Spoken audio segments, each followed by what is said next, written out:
Hello to all of my beautiful soul sisters, and welcome back to a brand new episode. What kind of week is this? What are the things we have been experiencing this week? What has it been? Has it been one of those weeks where you dread, or those weeks that you look great forward to, one of those sluggish or really speedy, fast weeks? There's been a lot happening in my life, and yeah, so many different things. I love you. I'm so grateful for you. Please head over to iTunes and leave Awaken You with Shelly Bond a 5-star rating and a review. It means the universe to me, and it helps me get heard on a broader platform. I love you, and let's do this together. Welcome to my show where we talk about love, where we allow ourselves joy and compassion, where we are open to our authenticity, where speaking our truth is our birthright, and we claim our abundance, our prosperity. Welcome here to this space where I share my love for healing, my love for connecting with women on a soul level, because I believe that we all have a purpose on this planet, and I am here to help you awaken that aspect of yourself. I am here to help you claim your inner power of safety and trust and creativity and confidence and love and healing and speaking your truth and intuition and connecting with those around you.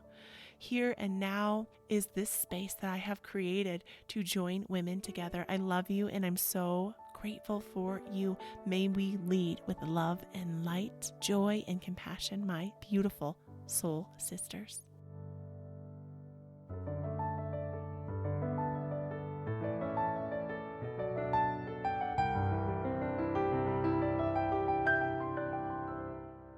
Oh, my lovelies. Dun, dun, dun, dun. Here we are showing up again. I'm grateful to be here in this space, and I'm actually recording from a new space. So I got to move my workspace, recording space, all of my things that I do for my malas and my books and all of my healing modality tools and instruments into my bedroom.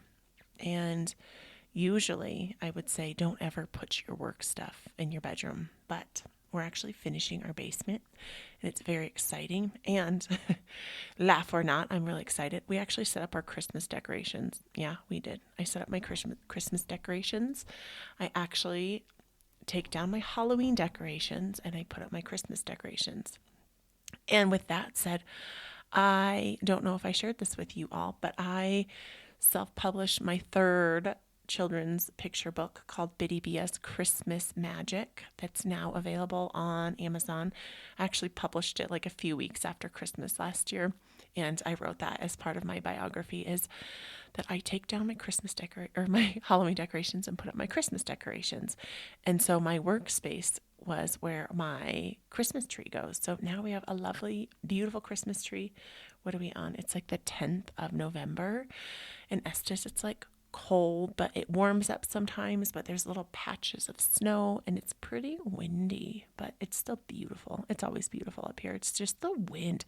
The wind is insane. And apparently where we live on like the windiest corridor in Estes Park. And there have been nights where it feels like probably the windows are going to shatter inwards, but they haven't yet. So thank you, universe. I'm grateful for that. And so now that my workspace is in my bedroom, with intention and my spirit guides, I put up this kind of like invisible holding wall. And so I set the intention that this is my workspace, and I walked a line across very intentionally. And this is my work creative focus space. And it's actually the same space where I edited the last edit of my book, Awaken You. And I legitimately sat in this spot for almost 5 solid weeks, like 6 days a week, like 8-hour days, editing my book. And it's beautiful. I'm looking out my window, and there's just trees and nature. And I have a few scattered neighbors and my husband's snowmobiles and a red fire hydrant. And it's just like, this is a good space. So then on the other side of this barrier I put up a barrier that this is my sleep sanctuary, which it has been. And I put this very very intuitive, very clear boundaries of that this energetically is a sleep space and this energetically is a workspace. So I will say that if you live in a space where it might be a little tight and you might find yourself with no extra space for your workspace, you can really create it wherever you want. You just need to be really intentional with the energy and holding that energy around the space and making each space what you want it to be. And my lovely and your lovely Louise Hay, the dear and departed spiritual mentor, shared that it's so important that we fill our homes and our workspaces with the vibrations of love. And that might be one of those things that you're like, how do you fill your space with a vibration of love? Well, I started this practice. I'm trying to think of like when Jack was a baby, and he's 8, closer to 9 now. He's like 8.5. And you could just sit in the middle of a room, put your hand on your heart, both hands on your heart, and just think of a time or a person who helped you or brought you to those beautiful feelings of love, of unconditional love, not that conditional love that sometimes they love you, sometimes they hate you.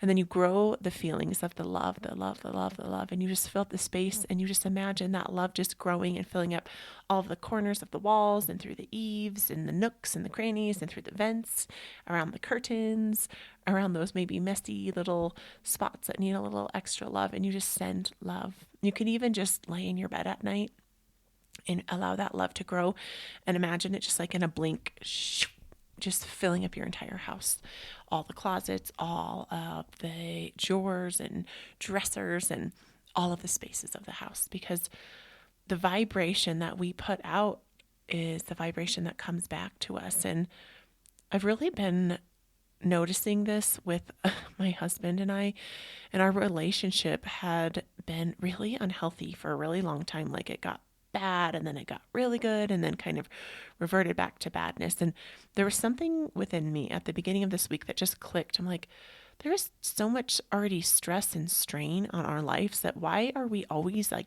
battling and fighting and arguing with each other? And I've really just in my heart declared peace with my husband and just sending unconditional love to him.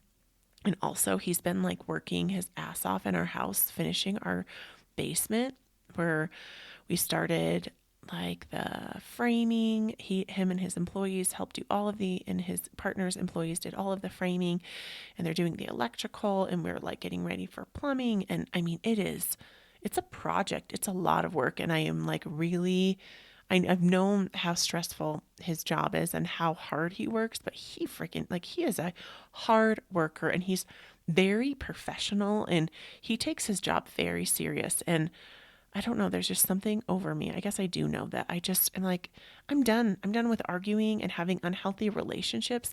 I'm done with like having this yucky energy in my home. And I just want to have a loving, peaceful environment where my family sleeps and where we gather and we are. And setting up my Christmas tree, just like, I love that. Like, I'm not a huge religious person. For me, Christmas is really kind of the celebration of winter and honoring the changing of the seasons. And I just love the magic of the colors and the twinkle lights. And I love the decorations and all the things. So for me, it brings me this joy when it's starting to get dark at like 5 o'clock at night, like pitch black. And these beautiful sparkly lights, it's like, So no matter what anyone says, if they make fun of you for taking down your Halloween decorations and putting up Christmas decorations, it doesn't matter. It doesn't matter. And it's funny because this is the first year my son Milo is 10 where he's like questioning his belief in Santa Claus. And we also have the elves on the shelf. And he's very blunt and he's very much like his dad. And I think sometimes I'm like, what the fuck? It drives me a little crazy. I'm like, Milo, you will not ruin Christmas for your little brother. And yeah, so I'm like right there. And with this basement remodel, it's not a remodel. It was just like a basement, an empty concreted floor basement with actually all of the exterior walls have outlets for plugs, right? I don't know. My husband is an electrician and I wish I knew the proper terms. And just like the basic like drywall with no mud or texture. And then, so we are framing, when I say we, I mean my husband and his lovely employees, that we're framing 2 bedrooms and a storage closet. And then kind of like, under the stairs, how the stairs narrow, and they'll just be like an extra kind of catch-all where you put like the extra flooring or tile, all of that kind of goobery stuff, which I hope we can move that to the garage now that we'll have the storage room, thinking out loud, and a bathroom, and then a living slash workout space. And it's coming together, but it is loud and messy. And like we put this plastic, kind of like plastic. It's not a trash bag. It's actually meant for like protecting. And we taped it off on our stairwell that goes upstairs and tried our best to like keep the sawdust out of here, up here where we live. We live mostly on the main level, which you kind of walk in through our house. You can walk in through the deck and you have to walk up 15 stairs, or near the garage and you walk up 15 stairs. So you have to just make the choice to either walk up or go straight to the basement. And we've lived up here it's been 2.5 years, and it's been about 1,800 square feet. And it's honestly like the perfect size for me and my kids and my husband and our dogs. But we have this extra space, and we might have a dream in the future to vacation rental this house, because I do have my dreams to buy land and build a healing center. It's my big, big dream. It's my this is my manifesting dream. So this is kind of like the steps before. And my husband, he's very like analytical and thought driven. And he was like, I appreciate all of your dreaming and your big dreaming, but we have to take it one step at a time. We've got to finish our base first and do the steps. And I'm like, cool, I'm still going to work on the big dream. And right now we're doing this and all of these things. And it's so crazy. And my husband is very like anal when it comes to his job and keeping it clean. And so they've been cutting wood and there's like sawdust everywhere, but he sweeps it up and cleans up after it. But no matter what, it's like these tiny particles that just like float up in the air, and everyone's like coughing, and yeah, lots of things going on, and it's very loud. So the reason it's quiet right now is because all of the guys are on their lunch break. So I hopped on here. I'm like, oh, I can have a little peace and quiet.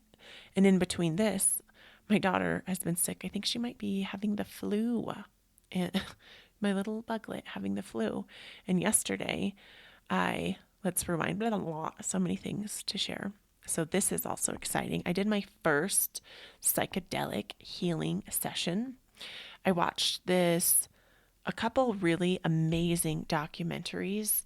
Gosh, I'm trying to think of what that one is called. Let me pause here. Okay, I found it. I remembered. I remembered from good old Google or DuckDuckGo, whatever I have here. It's called How to Change Your Mind. And it was a book. And I'm trying to, who is the man? Let's see, not now, computer. It is the author Michael Pollan. And what does this say? It says, author Michael Pollan leads the way in this docu-series exploring the history and use of psychedelics, including LSD, psilocybin, MDMA, and mescaline. And if you haven't watched that, freaking watch it. It's really expansive, and it really kind of is like, what are these things? And then there's another one called, oh shoot, I think it's Magical Fungi. What is it? I'm like thinking of all of these documentaries now.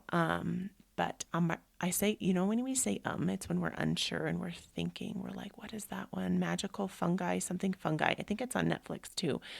And so I had an opportunity to hold a healing session for a beautiful soul. And this is something like I haven't done psilocybin, like in particular when I was younger. I did mushrooms before, and I've done some microdosing, like super microdosing as an adult. But if you watch this documentary called How to Change Your Mind, it talks about how these medicines kind of from the earth, like LSD, that scares the shit out of me. Honestly, I've never done LSD, and I would never do LSD. MDMA, which is Molly or ecstasy. I did that in my very early 18 years. I did not do them in a controlled environment, but it was just very profound. Like there was this man who had really bad PTSD from war, and his story was so sad. It was like every 4th of July, he would hide in his closet from the fireworks, and he was like paralyzed with fear. And he did, I think, 3 to 6 MDMA sessions in a more clinical setting. And wow, like healed his brain, changed the chemistry of his brain, and was able to access this pain and this trauma in a safe setting. And it changed his freaking life. There was this other mom, and she did this psilocybin. I think I'm saying it right, psilocybin. And she had babies and was so depressed and said she couldn't even get out of bed to take care of her babies. It was like a struggle every day. And there was a few other cases with the psilocybin, and she was microdosing with the psilocybin, which is what this woman that I did the session for has been microdosing, just like 10 milligrams a day to help with depression because her mom passed away and she's been falling into a state of depression. It's been really hard on her. And it was like her mom died and she lost her dad too because he just kind of disappeared. Like he's there but not there, you know what I mean? And this documentary, How to Change Your Mind, just really opened up so many things. And also just hearing from my friend and how this psilocybin is affecting her and helping her. And she also watched the documentary, and it was actually my sister was supposed to hold the session with me, and we were going to together hold the space. And I'm not like a clinical human like that, but I know how to hold some fucking space. Like I have all of the healing modalities, especially a heart connection. And that's the biggest thing when you're looking for someone to hold these sessions or these spaces for, is for someone you feel safe and someone you feel connected to. And I mean, there's no one better than someone you've known for the past 4 years and someone I've already done Reiki with. I've done energy work with her. I've led workshops and yoga and meditation with her. And we have like this soul sister connection. She's came to my women's circles, and yeah, it was an amazing session. And we we yeah, her and I just showed up together at her home. My sister ended up being sick, and I feel like it worked out for the best. And I dropped my kids off at school. I showed up to her house. She took her 40 milligrams, which she takes 10 every day.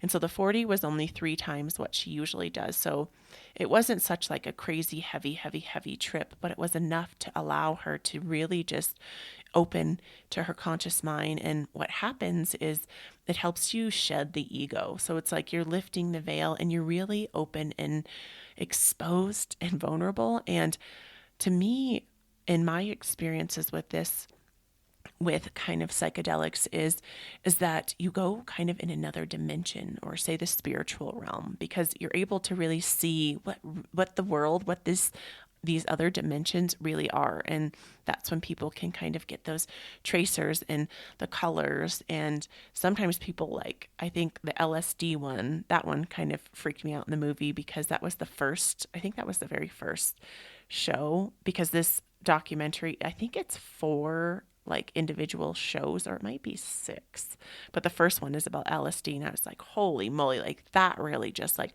whoosh, takes you to a new dimension and everything shifts.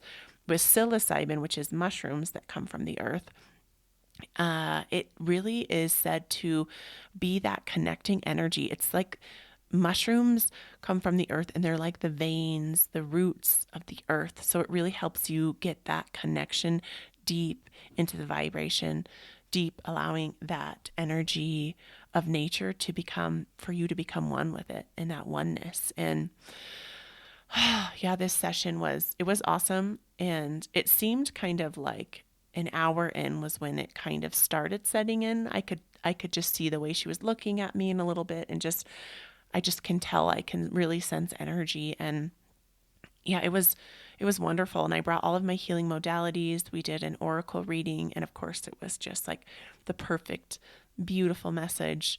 And we did a lot of meditation, a lot of breath practice, like really grounding our energy and really feeling into our body. We did kind of like a chakra cleansing, a chakra activation. really just tapping into the energy of the earth and just bringing clear, clean energy through all the chakras, and then sending our energy up to the ethers, and then imagining that energy just kind of like this beautiful current coming down our heads into the earth, and just being this fluid movement of energy moving up and around. And then we had, I'm trying to think of all of the modalities we did. I used my tuning forks. In tuning forks, the ones I have weighted tuning forks, and they're said to be really helpful for chakra alignment as well as for pain reduction. And it really does work. I had a little interruption. My husband is back, but he is out there, and hopefully the guys aren't scheduled to be back for like 17 more minutes. So, okay. So, and also the tuning forks they're really helpful for, they're said to be the sound from which our chakras came from, and they each have a different hertz on them. And it was interesting because last night after the session, I was driving home and I could feel this headache coming on. And I said out loud, I am not taking any energy from the woman I just did the practice on. I leave it, I clear and transmute it throughout time, space, reality, and dimension. And of course, I'm driving, but I look over and I see in my magical bag of all of my healing modalities, the third eye chakra tuning fork. So I grab it and then whack it on my knee and then start hitting it on my forehead. I could see the guy in the car ahead of me looking like, what is that lady doing? Like, I am vibrating and buzzing this headache out. And it legitimately went. It went. It went. And so, yeah, that was one of the modalities that we did. And I feel like she was kind of entering that psychedelic state then. She still had her head kind of up, and she was sitting in this chair, and we were getting her comfy, and I kept checking in and getting her water, and she was getting really cold, which heat and temperature can be a good indicator if you are doing that work. And being really cold or very hot while you're doing this kind of work is very common, and she was very cold, and I get very hot while I'm doing energy work, because it wasn't just this holding space. I was also, while she was in, doing different energy healing on her. And I brought my beautiful dowsing, and it was awesome. I did like this 3-step pattern removal process from her, which means that sometimes we pick up other people's patterns and we don't even realize it. So it can come from maybe our spouse or a parent or a sibling or someone we work with. And so I helped kind of remove and shed these patterns from her home. And she lives in an apartment. And even by living close to someone, you could adopt their weird habit patterns that probably are not healthy. And if you're working really hard on helping yourself and being a better human, and you're still struggling with different things, it's like, oh, maybe we need this pattern removal blessing. So I did that, and then I really dug deep into her aura and her chakras and her infrared colors, and even down to the minerals in her body. And I cleansed and cleared any energy that was detrimental out of her system, and cleared and transmuted that through all time, space, reality, and dimension. And with this big loss and this grief she's been struggling with her mom, she had just these huge, like, black masses over her anahata chakra, over her heart chakra. So I did a psychic surgery where you have to kind of pull and weed out that pain. And they have like deep tentacles, and you just send them out with love and light. And then you fill the space. You just fill the space back with love and light. And then you kind of mentally, spiritually kind of stitch that space back up, and then just send healing light into that space. And so that was some of the work we did. And yeah, it was wonderful. And it was just this beautiful space that really allowed her to be in that conscious, subconscious state of mind. It was like the subconscious is wide open, and then you can really access what consciousness is. And we did it was long. It was like an hour and a half, maybe an hour and 45-minute drumming inner child meditation. Just very super intuitive. And I just tuned into my spirit guides and guardian angels, and was allowing myself to be really guided there.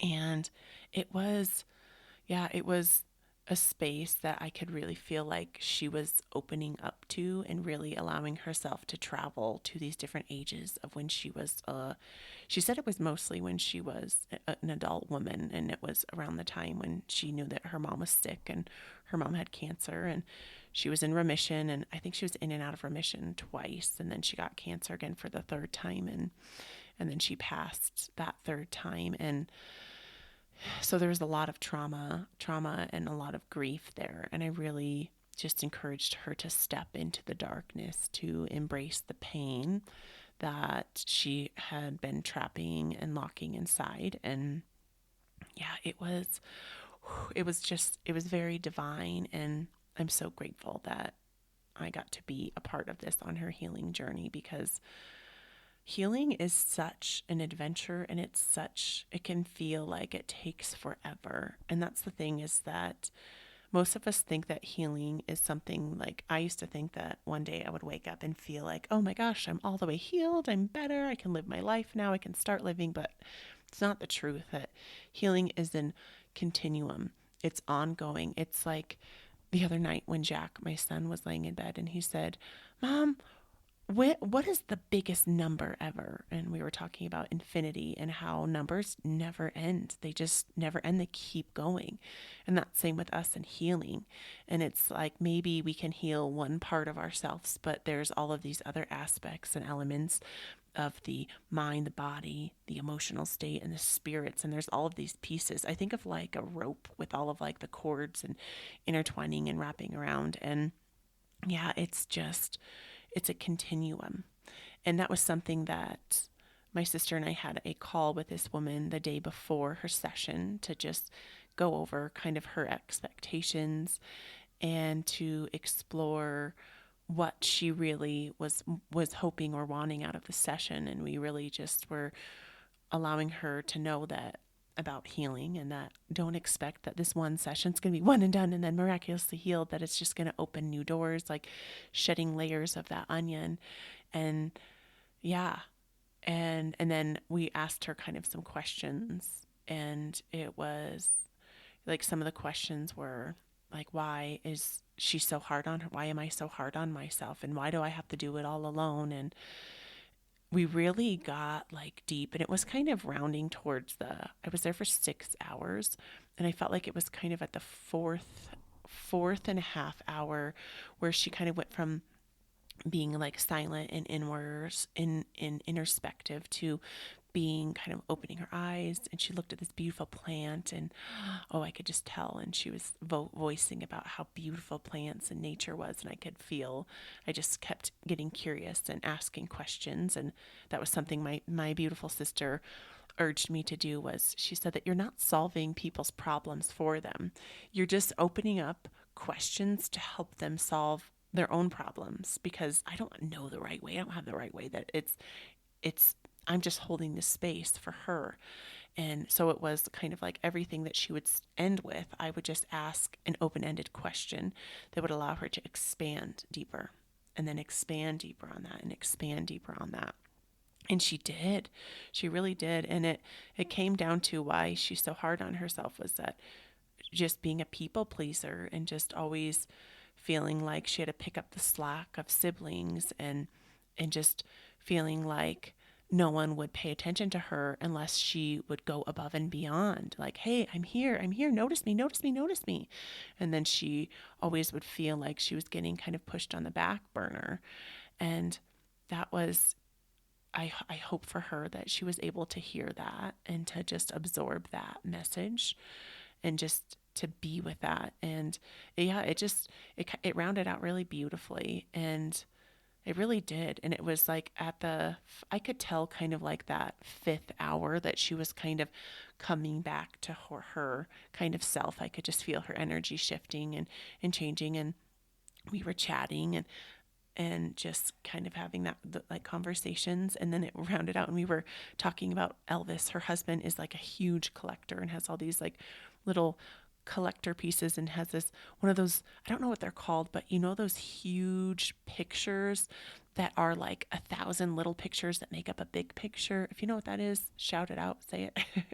I can't remember what those are called, of Elvis. And then we were talking about how amazing Elvis was. That was my husband sneezing, if you heard him in the background. And it was funny. She said that her grandpa blamed Elvis for her grandma putting on pants and going to work. I thought that was so funny. I was like, get it, Elvis. Like, he really did change so many things. But gosh, it was such an experience that I'm so humbled and so grateful to be a part of. And yeah, it was just another one of those organic doors that just opened. And it's like when we're open to listening to the messages that the universe is giving us and the signs, that we just like, you got to just show up. And we have to show up with action is the thing, because we can have all of these ideas and signs can be coming and pouring into us.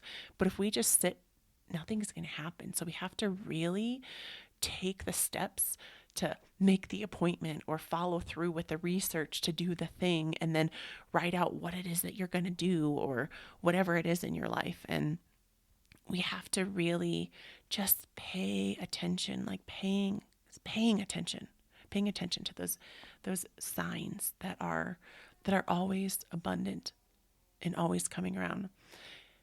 And I'm hearing that the music is turning on back in the basement, so that means that these lovely, amazing humans are helping us finish our basement. So I'm going to chat a little bit longer. I'm feeling a little like all over the place today. You have those days and weeks. But what I am feeling excited about is that I am going to be creating my website actually with this beautiful woman. We're doing an energy trade. I love energy trades, but I'm also really wanting to open up my business and sharing my healing on an online platform. And so I'm really finally feeling inspired about creating this space. And of course, though, I need to record these videos and classes for my website, but we have all of these people here. But I know there'll be a pause because it's like construction kind of comes in waves, like between when the people can come, and I know my husband will be kind of back out there, and I'm going to just have to like snatch my space in the living room and record my classes. And I'm really feeling with this time of year coming around with the holidays that I would love to offer a course on forgiveness, and I'm going to be creating a course, an Awaken You course, which is going to be obviously like a spin-off of my book, because I have all these amazing self-care practices that I wrote. I wrote them like in detail, all of these practices, and I practiced all of them over and over and over and over again. And so I'm going to be offering those kind of courses, and then just keep kind of open to whatever the universe has in store for me, because that's what we got to do. We got to just keep showing up for it. And even if we're unsure of the outcome, and I don't know if I said this last week, but this mantra has been coming to me. It's, you'll never, wait, blah, blah, blah. Okay, let's like pause, take a breath, and let go. What is it? You have to do something you've never done to get something you've never got. You have to do something you've never done to get something you never got. Like, we can't expect to manifest and bring in all of this money and success if we don't do anything different, because we got to shift things and we have to keep showing up. So we just have to keep showing up and keep plugging away and keep doing the things. Keep doing the things. And even if sometimes it seems mundane or it's a pain in the butt or it's like, I have to do that again. Well, it's like that daily grind. You got to just do it, or weekly. Like, I know every week I'm showing up on here. I'm showing up on my YouTube channel, and I've been noticing I'm procrastinating, which I'm like T-minus 3 weeks away from my yoga teacher training expiring. And I am like, Shelly, you're going to do this. I kind of sometimes will get that procrastinatorness, and then I will be like, boom, and bust it out. So I think I just have like probably like 15 more hours of yoga classes to take and take notes on and do it, and then teaching my own yoga class, which I already do that all of the time. I have like through my circles and through other soul sisters in private sessions, and it's like, it's already done. And sometimes when we psych ourselves up, when we have something really big to do, procrastination is our way of being like, I can't do it. I know that that happens to me. So maybe for you, my beautiful soul sisters, you can notice that need to procrastinate, that need to put things off, that need to be afraid. It's like, be afraid, be very, very afraid. Well, you know what?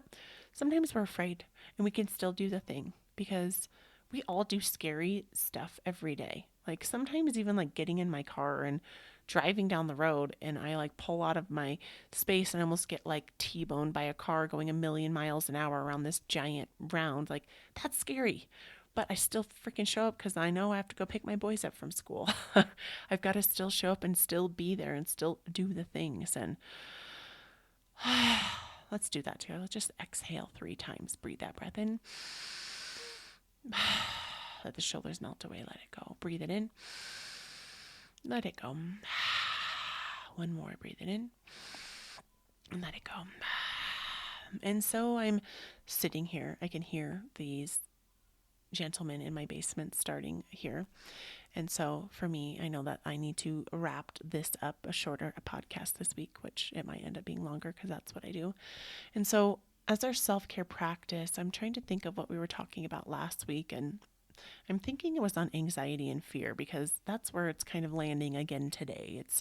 So really I just want you to notice when those feelings of anxiety or overwhelm or fear arise, and noticing where you feel it. I get it in my heart, blah, blah, blah, blah, blah, and sometimes it takes over my whole body, my throat chakra, and sometimes I get where I feel like I can't do anything because I get so overconsumed by all of these thoughts in my mind. And so I really encourage you to notice that when it happens. If you haven't done this practice yet, I'm pretty sure last week we were talking about this, is that we have to first notice the way we're feeling and what we're experiencing. And then we have to find an action, something that is realistic for us in that moment that we can do to help ourselves. And so whether that's like we have talked about before, it's giving yourself that low hug, wrapping your arms low around your elbows, right? Because we see people doing this all the time. People are crossing their arms. It was interesting. My little niece, Mavie, was telling me, one of my dance instructors told me not to cross my arms because it looks mean and it's like that. And I said, you know what? I see that a little different. I think that people cross their arms to comfort themselves. And maybe, yes, sometimes it can come from that space that people being like, I always can tell when people are putting their guards up, they're like sometimes people do have that energy. They cross their arms. They're like, no way, I'm not letting any of this in. But in a way, also what's happening is we are comforting ourselves. We are creating oxytocin, that love hormone that comes from touch, whether it's our touch or another's touch or our pet's touch, that comes, and that helps us feel better. So whether it's hugging yourself or having that inner monologue talk like, okay, I know you're feeling anxiety. I can tell that you're feeling scared of this. And walking yourself through, like, what would you say to your soul sister or your best friend if she was struggling the way that you're struggling? What would you say to her when she was feeling anxious and overcome by emotions or even overcome by what is happening in her life? What would you say to her? Say that to yourself. And you know what can be really helpful is if you write a letter to yourself about your struggles, as if you were talking to a friend or a soul sister, and writing all of those details and what you would say to her, like, it's going to be okay. You can get through this. I'm right here with you. You're not alone. You're not alone. I think that's the biggest thing, is that we feel like we're alone in these experiences. But the real truth is that if you're experiencing something, the odds are that there's probably thousands to hundreds of thousands, if not millions of people on this planet of 7 billion people experiencing what you're experiencing now or have in the past or will in the future. And knowing that creates a sense of softness. Like from this beautiful book, Self-Compassion, from Kristen Neff, PhD, is that she talks about having this self-compassion talk with yourself, or making up a self-compassion mantra, which is just something you can say to yourself when you're struggling to offer compassion. Because often we shame ourselves or guilt ourselves for experiencing what we're experiencing. And we're like, oh, well, no one else is experiencing this, so I must be all alone. And I'm a horrible person. I'm a really bad mom. I'm a bad friend. I'm a bad wife. Like, the inner critic likes to freaking blah, blah, blah, blah, do all of that shenanigans. And something too that we were working on in that healing session yesterday, it came down to self-love and loving herself. And I think it's so true for all of us that we have to practice self-love towards ourselves, because we cannot love anyone if we don't love ourselves first. And so that's maybe even just doing the little things in life. Like this beautiful woman that I did the session for yesterday, she said, every day I make sure that I wake up and I take 5 to 10 minutes for my morning practice. And she like loves to light a candle when she works. And she's like, for me, when I light a nice candle, when I work, that fills me up. That makes me feel good. You know, when I get a full glass of water and I do my gratitude practice alongside with it, that's my self-love practice. And so knowing that self-love is just a way to connect with your soul, with your true essence. And it's so true, like my beautiful friend said, is that making that gratitude practice part of your self-love practice is huge. Or taking a bath when you can, or taking a little walk and getting some fresh air, stepping outside with bare feet. I know it's getting colder and colder where I live. I actually have one of my soul sisters I've known forever moved to Florida. And so, especially for her, and I think that you listen here, my beautiful soul sister, Melody, and her lovely daughter Alicia, that I encourage you in those beautiful tropical states to walk barefoot as your self-care practice. Really ground your energy into the earth when overwhelm or anxiety is arising, to be with nature. And for me, I can bundle my butt up and I can get outside. And I wasn't going to make this episode as long, but these guys are not being super loud. And with that said, I have to share this hilarious story that my husband and I went for a hike with Jasper and his little puppy Lunya Bajunya, who's now 4.5 months old. And we go to this trail in Estes that you can have dogs off leash, and it's about 4 miles, and it's pretty steep, but it's just beautiful. And I didn't even think about it, but I just like had a coffee we got some coconut eggnog from the So Delicious brand, like the best eggnog ever in the whole universe. And I don't do dairy except for cheese, which is dairy, but the best eggnog. If you haven't tried it, So Delicious eggnog. I thought it was called Soy Delicious, but it's So, and it's coconut eggnog. Long story short, had the coffee drink. We start walking, and of course, I'm getting like the poop feeling, and I'm like, oh God, no, I have to poop. Like, I would rather like pass away than poop in the woods. Like, I do not want to freaking poop in the woods. And it was like, had snowed, there's like snow everywhere, and it's kind of like cold, but it's hot, and there's people around, and I just get that feeling where it's like, oh God, this sucks so bad. I'm like clenching my butt cheeks together, and I'm like trying to enjoy myself, but it's like miserable. And finally I'm like, surrender, Shelly, just let go. You have to go to the bathroom. Just go to the bathroom. And luckily there wasn't really like anyone around us. Like they had all like walked down and were way past us. And I told Rex that I had to go to the bathroom and that I wasn't going to do it in nature. And then we like keep walking, and I'm like, babe, can you just take the dogs and just keep on? Just go. I'm going to go to the bathroom. He's like, okay. And so he goes on, and I like trudge down the side where, P.S. like last year Jack had to poop, and it was like right around the same spot. And I am like making sure that no one from the trail can see me, and there's like snow, and I like real quick like I'm getting those feelings like I'm gonna freaking poop my pants. This is so embarrassing. And my butt is like hot, and this is too much information, but I'm just being real.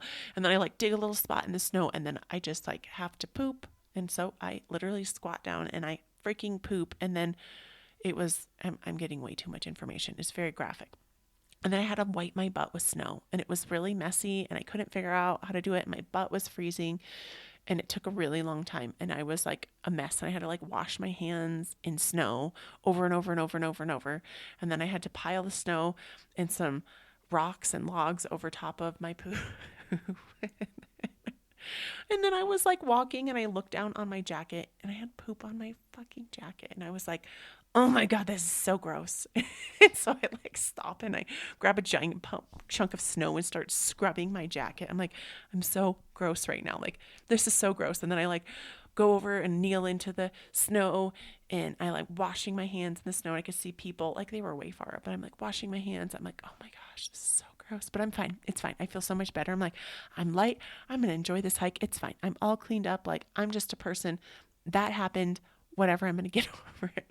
And so I hike, and I was all by myself for like 15 minutes, and it was actually really nice. And after I had done the deed and let go and just like surrender that sometimes when you're in nature that unexpected things happen, or things happen that you don't want to happen, but your body just does the things that it needs to do. And then I did it, and it was like oh, it's fine. And then go wash your jacket when you get home, wash your hands really good when you get home. And it's like being in nature. Some people like live in nature. My son Jack says he's going to live in nature when he grows up and like build his own house, and he's going to build us like a shelter. And he's very cute about it. But yeah, that was just like one of those moments where you can't control the things.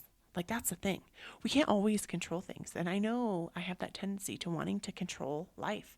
And the more I try to control life, the worse I feel, the more anxiety consumes me. Do you notice that? Because notice that that's control. I'm noticing in my age and my wisdom that control comes from, right, anxiety. Anxiety comes from fear, anger, guilt, shame, deep-seated sadness, judgment. It comes from all of those things. So when we can just like tune in that, okay, that's where this is coming from, and knowing that the energy we put out comes back to us. So the more I try to control, right, the more something else holds a control of me. And usually what happens is it's something like that I get controlled in my own doings, and then it's not helpful. So I see that. I see you control. I notice you. Okay, for real, my friends. Thank you for being with me on this episode. I'm just so grateful for you allowing me to share my authentic truth. And again, I will share that I would love to hear your feedback, or if there's anything you want me to share, any questions and answers, I would love to. You can email me at awakenyoushellybond@gmail.com. You can also catch me on Instagram, awakenyoushellybond, or Facebook, Shelly Bond. I feel like I have not been super active these past weeks, and that's okay. I send love and light. And also, my book, Awaken You, Shelly Bond, is available on Amazon. And if you have little ones, I wrote, it's Biddy Bia's Christmas Magic. And I think on Amazon, you would just put Biddy Bia. It's BIDDYBIAS Christmas Magic. And I think it's like $7.99. And it's a really beautiful Christmas book. It's about cousins and family, and this little character, Biddy Bia, who's named after my beautiful dog who passed away, Bia. And she loves Christmas, and it's all about what's magical about Christmas. And then she finds out her mom's gonna have a baby, and her mom's gonna have a baby, but she doesn't know how she feels about it, even though she's like such an awesome big cousin. And yeah, it's adventures with her and her cousins, and the illustrations are beautiful and bright, and I illustrated all of them. Yeah, and also just share this with anyone that you love or anyone that you think who needs it. You can also find free yoga classes and all the favorite things healing. Awaken You Healing Center with Shelly on YouTube. I love you. I love you. I'm so grateful for you. Thank you for showing up today. Thank you for showing up for yourself. And remember, that self-care practice, that noticing when that anxiety or overwhelm is plaguing you, and what is it that you can do? Can you breathe? Can you pause? Can you hold yourself? Can you talk to yourself? Can you write yourself a letter? Can you get outside in nature? Can you read something uplifting and spiritual, something that will help you? What is it that you're going to do for yourself to love yourself, to make self-care, self-love a priority? What is it? Is it right lighting that candle? Is it taking that bath? Is it telling your husband or your spouse, like, I need to have like 2 hours to myself away from the kids? What is it? What is it that you can do for yourself to love yourself today, this week? I love you, and I will be back here hanging out with you next week. Bye-bye, my friends.